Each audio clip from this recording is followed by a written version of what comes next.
Get ready. Champions of the world! Football বিশ্বের নজর এখন উত্তর আমেরিকার দিকে।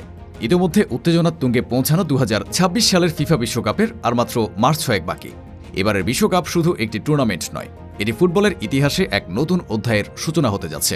প্রথমবারের মতো 48টি দেশ, 3টি আয়োজক দেশ এবং 104টি ম্যাচের এক বিশাল মহাযজ্ঞ দেখার অপেক্ষায় বিশ্ববাসী। গত 5 ডিসেম্বর ওয়াশিংটন ডিসিতে অনুষ্ঠিত জাঁকজমকপূর্ণ গ্রুপ সিলেকশনের ড্র অনুষ্ঠানের মধ্য দিয়ে এই বিশ্বকাপের মোমেন্টাম শুরু হলো। যুক্তরাষ্ট্র, মেক্সিকো এবং কানাডা 3 দেশের 16টি শহরে বসবে এ আসর। আয়োজক দেশগুলো তাদের প্রস্তুতি প্রায় শেষ করে এনেছে। ভেন্যুগুলো সংস্কার করা হয়েছে, যোগাযোগ ব্যবস্থায় আনা হয়েছে আধুনিকতা। 2026 সালের ফুটবল বিশ্বকাপের সবচেয়ে বড় চমক এর নতুন ফরম্যাট।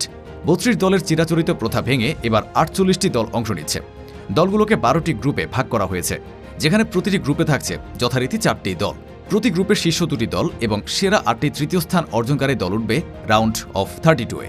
এর ফলে দুর্বল দলগুলোর জন্যও নকআউট পর্বে যাওয়ার সুযোগ আগের চেয়ে অনেক বেশি। তবে সমালোচকরা বলছেন এই নতুন নিয়মে গ্রুপের কিছু ম্যাচ আকর্ষণ হারাতে পারে। তবুও ফিফা সভাপতি জিয়ান্নি ইনফান্তিনো আশাবাদী এটি হবে ফুটবলের সবচেয়ে অন্তর্ভুক্তিমূলক এবং বৈচিত্র্যময় বিশ্বকাপ। এখন পর্যন্ত 48টি দলের 42টি দল জায়গা নিশ্চিত করলেও এখনও রয়েছে 6টি খালি স্লট।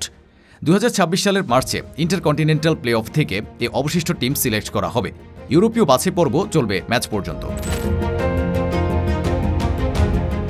2026 ফুটবল বিশ্বকাপের গ্রুপ নির্বাচনের ড্রয়ের পরে কিছু দলের কপালে পড়েছে ভাঁজ, আবার কিছু দল নিয়েছে স্বস্তির নিঃশ্বাস। স্পেন পড়েছে গ্রুপ এইচে, যেখানে তাদের লড়তে হবে উরুগুয়ে, সৌদি আরব এবং কেপ ভার্দের সঙ্গে। অন্যদিকে গ্রুপ সিতে ব্রাজিল মরক্কোর মুখোমুখি হবে, সাথে থাকবে সহজ প্রতিদ্বন্দ্বী হাইতি ও স্কটল্যান্ড। আর গ্রুপ জেতে গতবার বিশ্ব চ্যাম্পিয়ন আর্জেন্টিনার প্রতিদ্বন্দ্বী আলজেরিয়া, অস্ট্রিয়া এবং জর্ডান। ফিফা কাউন্সিল 2026 সালের বিশ্বকাপের জন্য রেকর্ড পরিমাণ প্রাইজ মানি অনুমোদন করেছে। অংশগ্রহণকারী প্রতিটি দল প্রস্তুতির জন্য পাবে $1.5 মিলিয়ন। ফিফার মতে এই বিশ্বকাপ আয়োজক দেশগুলোর অর্থনীতিতে দীর্ঘমেয়াদী ইতিবাচক প্রভাব ফেলবে। প্রতিবারই ফুটবল বিশ্বকাপ নিয়ে নানা বিতর্ক সৃষ্টি হয়। 2026-এর ফুটবল বিশ্বকাপ শুরুর 6 মাস বাকি থাকলেও তাকে কেন্দ্র করে নানা বিতর্ক এখনই শুরু হয়ে গেছে। অংশগ্রহণকারী দল সংখ্যা 48টি হওয়া নিয়ে চলা সমালোচনার সাথে যুক্ত হয়েছে টিকিটের উচ্চ মূল্য নিয়ে বিতর্ক। এবারের সর্বনিম্ন টিকিটের মূল্য রাখা হয়েছে $4,185, যা কাতার বিশ্বকাপ থেকে প্রায় $1,600 বেশি।